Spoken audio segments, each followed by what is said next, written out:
Hello everyone, welcome back to my channel English flow. અને આજે આપણે શીખવાના છીએ 20 useful idioms. So let's start it. પહેલું છે અ બ્લેસિંગ ઇન ડિસ્ગાઇઝ, એટલે કે નુકસાન લાગે પણ ફાયદાકારક નીકળે. તો આનું એક્ઝામ્પલ છે losing that job was a blessing in disguise, I found a better one. એ નોકરી ગુમાવવી નુકસાન જેવી લાગે, પણ એના કારણે મને સારી નોકરી મળી ગઈ. સેકન્ડ છે બ્રેક ધ આઈસ, વાતની શરૂઆત કરવી. He told a joke to break the ice at the meeting.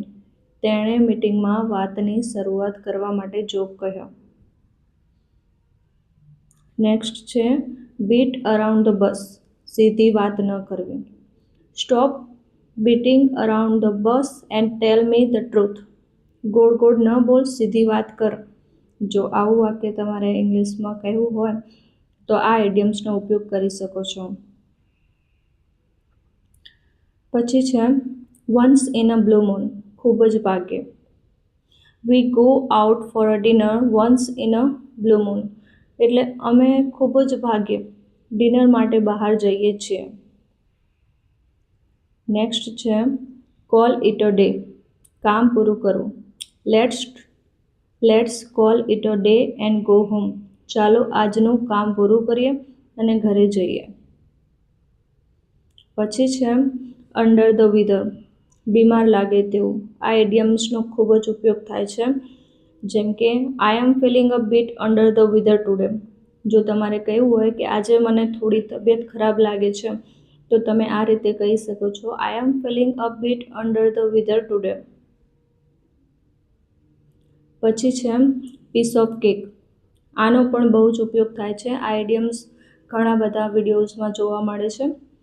Piece of cake એટલે ખૂબ જ સરળ કામ હોવું. The exam was a piece of cake.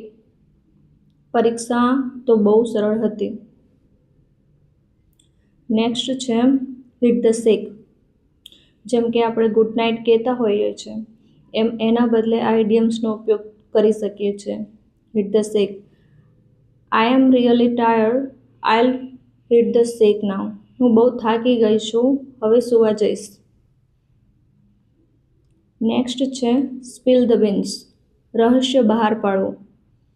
C spilled the beans about the surprise party.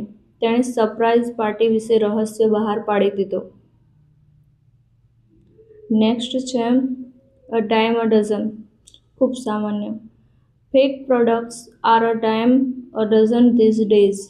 આજકાલ નકલી વસ્તુઓ બહુ સામાન્ય બની ગઈ છે. નેક્સ્ટ છે કટ કોર્નર્સ, કામ અધૂરું કરવું કે ગુણવત્તા ઘટાડવી. Don't cut corners when building a house. ઘર બનાવતા કામમાં કચાશ ન રાખો. એટલે કે don't cut corners when building a house. Next છે the ball is in your court. નિર્ણય તમારો છે. તમે કોઈના ડિસિઝન વિશે જો કહેતા હોય તો આ રીતે કહી શકો છો, I have done my part, now the ball is in your court. મેં મારું કામ કરી દીધું છે, હવે નિર્ણય તમારો છે. નેક્સ્ટ છે બર્ન ધ મિડનાઇટ ઓઇલ, યાની કે રાત્રે મોડે સુધી કામ કરવું. જેમ કે એક્ઝામની આપણે તૈયારી કરી રહ્યા હોઈએ, અથવા આપણી મમ્મી હોય તો ઘરનું કામ જે રાત્રે મોડે સુધી કરતી હોય, તો એવા વાક્યો માટે આ ઇડિયમ્સ ઉપયોગ કરી શકો છો. She burn the midnight oil to finish her project. તેણે પોતાનો પ્રોજેક્ટ પૂરું કરવા રાત્રે મોડે સુધી કામ કર્યું. બર્ન ધ મિડનાઇટ ઓઇલ એટલે રાત્રે મોડે સુધી કામ કરવું. નેક્સ્ટ છે go the extra mile. Go the extra mile એટલે કે વધારાનો પ્રયત્ન કરો.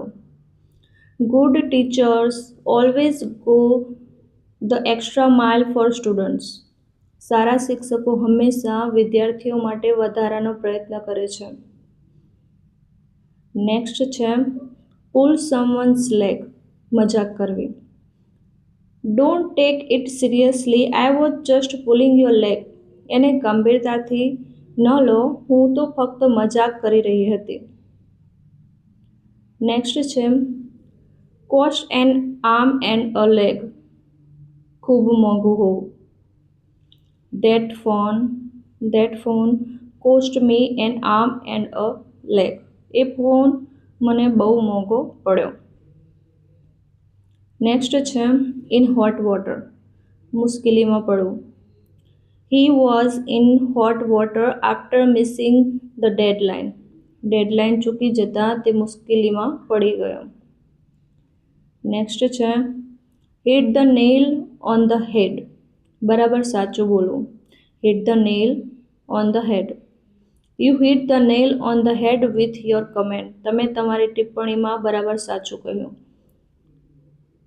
નેક્સ્ટ છે let the cat out of the bag. રહસ્ય ખુલ્લું પાડવું.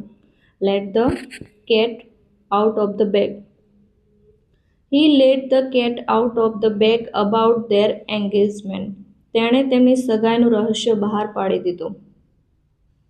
હવે લાસ્ટ વન છે ઓન ક્લાઉડ 9. ખુશ હોવું.